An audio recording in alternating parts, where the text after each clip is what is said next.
চাঁদে জমি বিক্রি হচ্ছে। কিন্তু প্রশ্ন হলো, এটা সত্যি নাকি পৃথিবীর সবচেয়ে অদ্ভুত ব্যবসা? ভাবুন তো, একদিন কেউ এসে আপনাকে বলল, মাত্র $20 আপনি চাঁদে 1 একর জমি কিনতে পারবেন। শুনতে অবিশ্বাস্য মনে হলেও পৃথিবীর লাখ লাখ মানুষ ইতিমধ্যে চাঁদের জমি কিনেছে। তারা শুধু জমি কিনেই থামেনি, অনেকেই নাকি জমির দলিলও পেয়েছে। কিন্তু আসল প্রশ্ন হলো, মানুষ কি সত্যিই চাঁদের মালিক হতে পারে? এই অদ্ভুত গল্পটা শুরু হয় 1980 সালে। সেই সময় একজন আমেরিকান ব্যক্তি, যার নাম ডেনিস হোপ, হঠাৎ একটি অদ্ভুত আইডিয়া পান। তিনি খুঁজে দেখলেন, আন্তর্জাতিক আইনে কোথাও স্পষ্টভাবে লেখা নেই যে কোনো ব্যক্তি চাঁদের জমি দাবি করতে পারবে না। এই সুযোগটাই কাজে লাগালেন তিনি। ডেনিস হোপ ঘোষণা দিলেন, তিনি চাঁদের জমি বিক্রি করবেন। শুরুতে অনেকেই এটাকে মজা ভেবেছিল, কিন্তু তিনি থামেননি।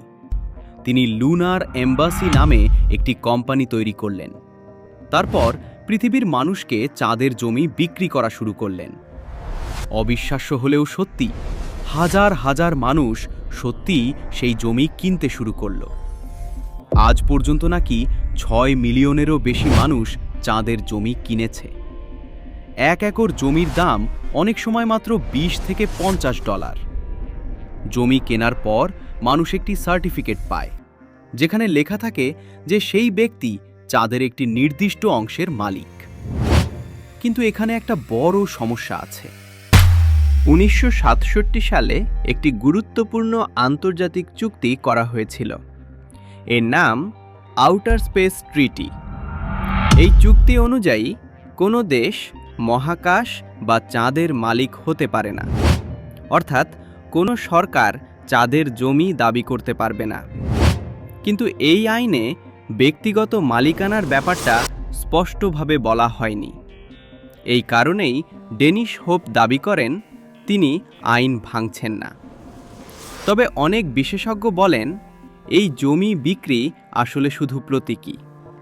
কারণ ভবিষ্যতে যদি সত্যিই মানুষ চাঁদে বসবাস শুরু করে, তখন এই জমির কাগজের কোনো আইনি মূল্য নাও থাকতে পারে।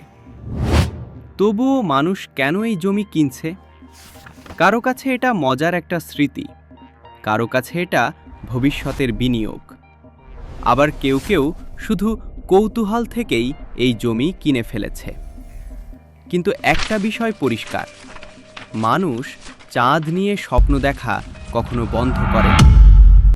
আজও বড় বড় মহাকাশ সংস্থা আবার চাঁদে যাওয়ার পরিকল্পনা করছে। হয়তো একদিন মানুষ সত্যিই চাঁদে বাড়ি বানাবে, আর তখন হয়তো কেউ বলবে, এই জায়গাটা কিন্তু আমার জমি। কিন্তু প্রশ্নটা এখনো রয়ে গেছে, চাঁদের জমি কি সত্যিই কারো হতে পারে, নাকি এটা পৃথিবীর সবচেয়ে অদ্ভুত ব্যবসা? আপনার কি মনে হয়? কমেন্টে আপনার মতামত লিখে জানাবেন।